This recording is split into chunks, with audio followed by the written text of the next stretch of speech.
வெள்ளப்பெருக்கு எடுத்துட்டு வரக்கூடிய காவேரிக்கு கரை எடுத்தவன் அப்படிங்கிற பெருமைக்குரிய ஒரு சோழ மன்னன்.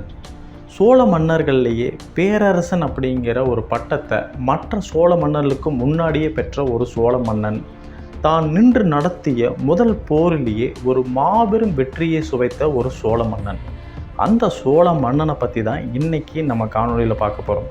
அப்படி ஒரு மாபெரும் வீரன், மாபெரும் பேரரசன் அப்படிங்கிற பட்டத்தை பெற்ற சோழ மன்னன் யார் அப்படின்னு பார்க்கும் பொழுது, நான் முதல்ல சொன்ன மாதிரியே காவேரிக்கு கரையை எடுப்பித்தவன் அப்படின்னு நம்ம சொல்லும்போதே நம்மளுக்கு தெளிவாக தெரியும் நம்ம இன்னைக்கு பேசக்கூடிய அந்த சோழ மன்னன் யார் அப்படிங்கிறது. ஆமாம், இன்னைக்கு நம்ம பேசக்கூடிய அந்த சோழ மன்னன் கரிகால் சோழன் அப்படிங்கிற ஒரு புகழ்பெற்ற ஒரு சோழ மன்னனை பற்றி தான் பார்க்க போகிறோம். இந்த சோழ மன்னன் தான் நின்று நடத்திய முதல் போரிலேயே ஒரு மாபெரும் வெற்றி பெற்ற ஒரு சோழ மன்னன். கிட்டத்தட்ட ஒரு 3 வகையான படைகளை எதிர்கொண்டு இந்த போரில் அந்த மன்னன் வெற்றி பெற்றார். இந்த கரிகால் சோழனுடைய வாழ்க்கை எப்படி இருந்தது, அவர் நின்று நடத்திய அந்த முதல் போரான வெண்ணி போர் எப்படி நடைபெற்றது, அதனுடைய முடிவு எப்படி இருந்தது அப்படிங்கிறதான் இன்றைக்கி நம்ம பார்க்க போகிறோம். அதை பார்க்குறதுக்கு முன்னாடி இதுவரைக்கும் நீங்கள் உங்கள் விஜய் சேனலை சப்ஸ்கிரைப் பண்ணிங்கன்னா மறக்காமல் சப்ஸ்கிரைப் பண்ணி.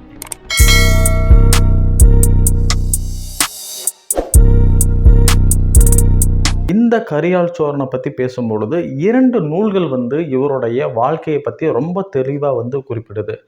பொருநராற்றுப்படை அப்படிங்கிற ஒரு நூலும், அதே மாதிரி பட்டினப்பாலை அப்படிங்கிற ஒரு நூலும் இவருடைய வாழ்க்கையை ரொம்ப தெளிவாக பேசுது. இந்த நூல்கள் இவருடைய தந்தையா யாரை சொல்லுது அப்படின்னு பார்த்தீங்கன்னா, இளஞ்சேட் சென்னி அப்படிங்கிற ஒரு சோழ மன்னனை குறிப்பிடுது. இவருடைய அண்ணன் தான் இவருடைய காலகட்டத்தில் ஆட்சி புரிஞ்சிட்டு வந்தார் அப்படிங்கிறத இந்த நூல்கள் மூலமாக நம்ம தெரிஞ்சுக்க முடியுது. இவங்க எந்த பகுதியிலிருந்து ஆட்சி அமைஞ்சிட்டு இருந்தாங்க அப்படின்னு சொல்கிறாங்கன்னா, உறையூரை தலைமையிடமாக கொண்டு ஆட்சி புரிஞ்சிட்டு வர்றாங்க. இவருடைய அண்ணன் ஒரு காலகட்டத்தில் நடந்த போரில் இறந்துடுறாங்க. அதற்கப்புறம் இளஞ்சேட் சென்னி தான் இந்த இடத்துக்கு வருவதாக இருந்தது. ஆனால் இளஞ்சேட் சென்னியும் பார்த்தீங்கன்னா நோய்வாய்ப்பட்டிருக்கிறாரு. அதனால் அந்த தலைமை இடத்துக்கு யார் வருவாங்க அப்படிங்கிற ஒரு கேள்விக்குறி அந்த காலகட்டத்தில் உண்டாகுது. அதே சமயத்தில் இளஞ்சேட் சென்னியுடைய மனைவியும் பார்த்தீங்கன்னா கருவுற்றிருக்கிறாங்க. இந்த சமயத்தை தான் இளஞ்சேட் சென்னி இறந்துடுறாரு. அதனால தான் கரிகால் சோழனுக்கு பார்த்தீங்கன்னா தான் கருவில் இருக்கும் பொழுதே ஒரு அரச பதவியை எய்தினான் அப்படின்னு சொல்லிட்டு ஒரு பேர் வருது. ஏன்னா இந்த இளஞ்சேட் சென்னியுடைய மகனாக தான் கரிகால் சோழன் பிறக்கிறாரு. அவர் இறக்கும் பொழுது, அதாவது இந்த இளஞ்சேட் சென்னி இறக்கும் பொழுது அவர் அவருடைய தாயுடைய வயிற்றில் இருக்கிறார் அப்படிங்கிறத தெரிஞ்சுக்க முடியுது. இப்போ இந்த இளஞ்சேட் சென்னி இறந்துடுறாரு. அதற்கப்புறம் இந்த சோழ நாட்டை யார் ஆட்சி புரியணும் அப்படிங்கிற ஒரு கேள்வி உண்டாகுது. அதனால் அதற்கு தகுதியுடையவங்கெல்லாம் அந்த பதவிக்கு ஆசைப்பட ஆரம்பிக்கிறாங்க.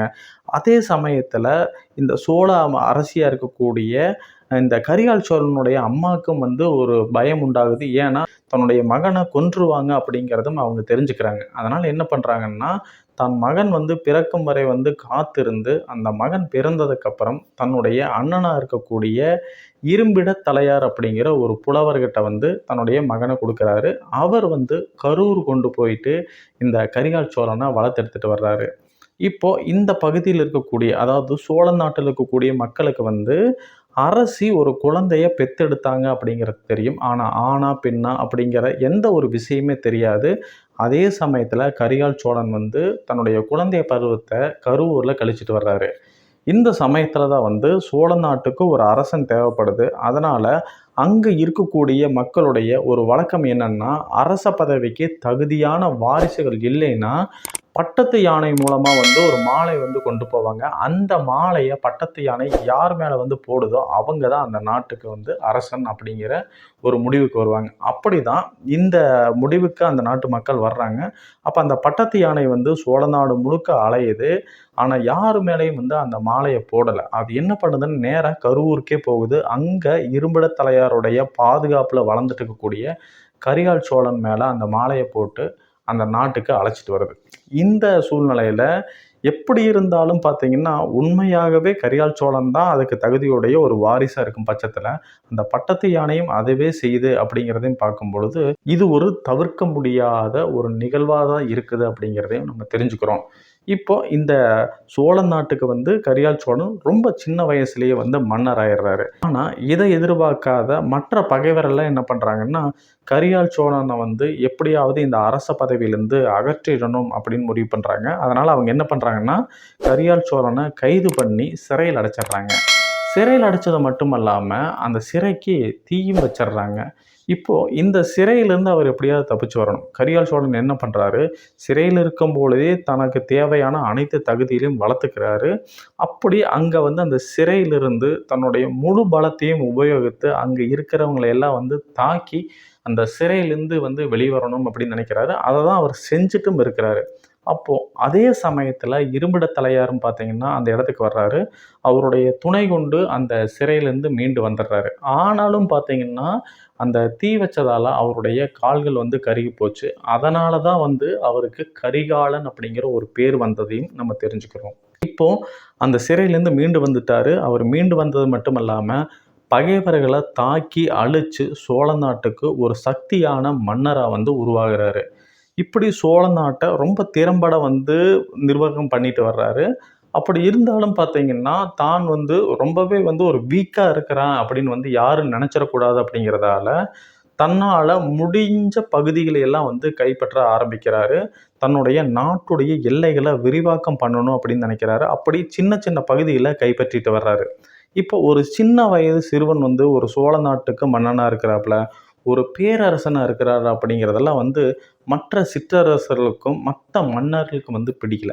இந்த நாட்டை எப்படியாவது வந்து கைப்பற்றணும் அப்படின்னு நிறைய பேர் நினைச்சிட்டு இருக்கிறாங்க. அதே மாதிரி தான் இந்த சோழ மன்னர்களுக்கு கட்டுப்பட்டு வாழ்ந்துட்டு இருக்கக்கூடிய வேளிர் மன்னர்களும் வந்து நினைக்கிறாங்க.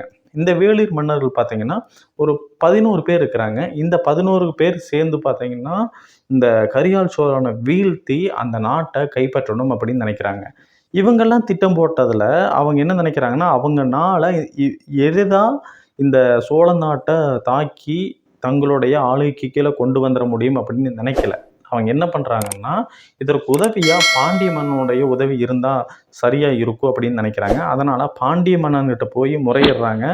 பாண்டிய மன்னன் பார்த்தீங்கன்னா கொஞ்சம் தயங்குறாரு. ஏன்னா, அவ்வளவு எளிதில சோழ படைய தோற்கடிச்சிட முடியாது அப்படின்னு அவருக்கும் நல்லா தெரியும். அதனால அவர் என்ன பண்றாருன்னா, சேர மன்னனுடைய உதவிய நீங்க கேளுங்க.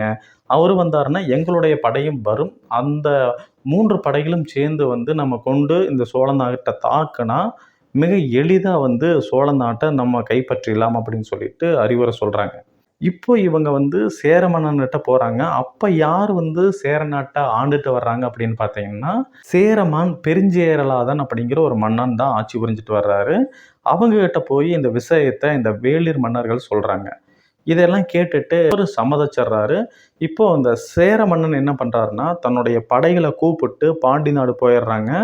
அதே மாதிரி இந்த 11 வேளிர் மன்னர்களும் பார்த்தீங்கன்னா, பாண்டி நாட்டுக்கு போய், அங்க இருந்து மொத்த படையும் திரட்டி சோழ நாட்ட தாக்கணும் அப்படின்னு வந்து முடிவுக்கு வர்றாங்க. ஆனா, அவ்வளவு சீக்கிரத்துல சோழ நாட்ட வந்து கைப்பற்றணும் அப்படின்னு அவங்க நெனச்சது வந்து ரொம்பவே வந்து தவறா போயிருச்சு. ஏன்னா, கரியால் சோழன் வந்து ரொம்ப தைரியமுள்ள ஆளா மட்டும் இல்லாம, ஒரு படைக்கு தலைமை தாங்கக்கூடிய ஒரு நிர்வாக திறமையும் அவருக்கு இருக்குது. அந்த பூம்புகார் பட்டணத்தில தான் அந்த காலகட்டத்தில அவர் இருக்கிறாரு. அந்த இடத்துல இருந்து தன்னுடைய படைகள திரட்டி, இந்த 11 வேளிர் மன்னர்களையும், பாண்டிய மன்னனையும், சேர மன்னனையும் வந்து தாக்குறாரு. இவருடைய தாக்குதலுக்கு வந்து ஈடு கொடுக்க முடியாம, இந்த வேளிர் மன்னர்களும், பாண்டிய மன்னனும் வந்து புறமுதுகிட்டு ஓடுனாங்க அப்படிங்கிறத இந்த அ சங்ககால நூல்கள் வந்து குறிப்பிடுது. இப்படி இருக்கும் பொழுது, சேர மன்னனும் பார்த்தீங்கன்னா புறமுதுகிட்டு ஓடுறாரு. இருந்தாலும் கரிகால் சோழனுடைய தாக்குதலிருந்து தப்பிக்க அவர் முடியல. கரிகால் சோழன் வீசிய ஒரு வேல் வந்து அவருடைய நெஞ்ச பதம் பார்த்துட்டு, பின்புறம் வந்து அந்த வேல் வந்து வந்துருது. இதனால அவருக்கு பார்த்தீங்கன்னா, மார்புல ஒரு காயம் உண்டாகுது. இந்த மார்பு காயம் வந்து மார்புல மட்டும் இல்ல, அந்த காயம் வெளிவந்து முதுகுலயும் தெரியுது. அந்த காலத்துல எல்லாம் பார்த்தீங்கன்னா, முதுகுல விழுப்புண் பெற்றாங்கன்னா, அவங்க உயிர் வாழ்வத வந்து ரொம்பவே வந்து அசிங்கமா கருதுன ஒரு காலம்.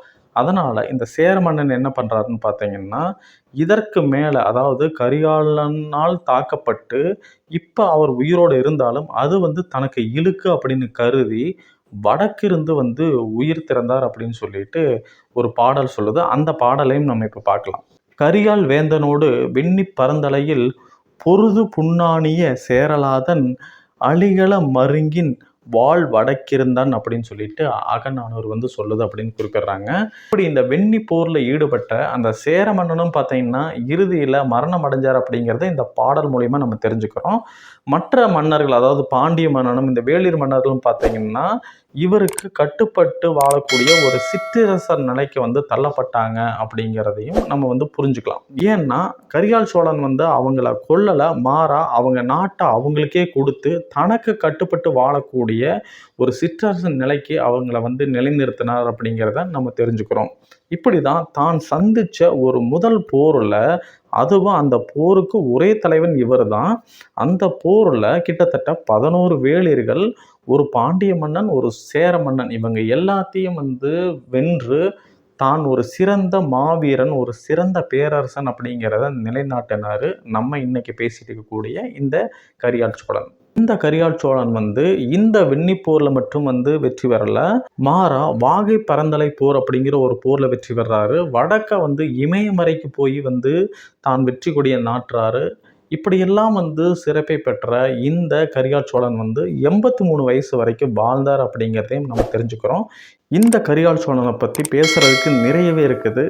மீண்டும் அடுத்த காணொளியில் இவருடைய மற்ற சிறப்புகளை நம்ம பார்க்கலாம். நன்றி, வணக்கம்.